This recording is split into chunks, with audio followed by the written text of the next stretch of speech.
Coming up tonight, 6 o'clock, we commemorate the 100-year anniversary of Prime Minister Borden taking office in Canada. In episode 1 of our 27.5-part series, we examine Borden's impact on Canada's efforts throughout World War I. Now you may ask yourselves, why have 27.5 parts?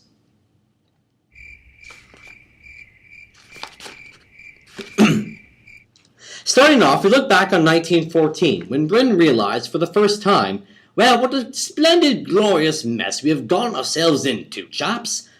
At that moment, Borden promised to pass the War Measures Act, which would commit 500,000 Canadian troops to the war effort, a figure that was far more difficult to achieve than originally anticipated.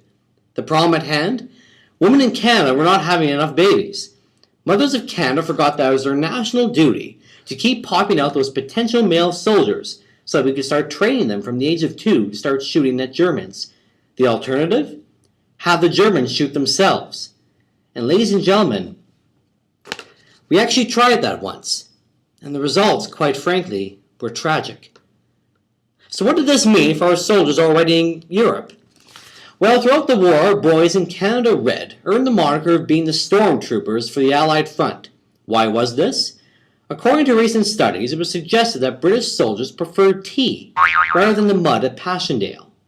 In the meantime, Arthur Currie provided sensible leadership for the Canadian divisions in Europe, although they were still under overall British command.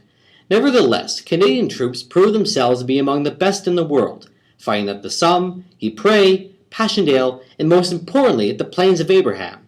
Furthermore, yes. Is that so? My apologies. Wrong war. More to come at 6 o'clock, and on the 11 o'clock late night edition, I finally find out who took my Danish. This is Diddley Do Waddler Springy Jr. III. See you at 6, and by the way, what's for dinner tonight?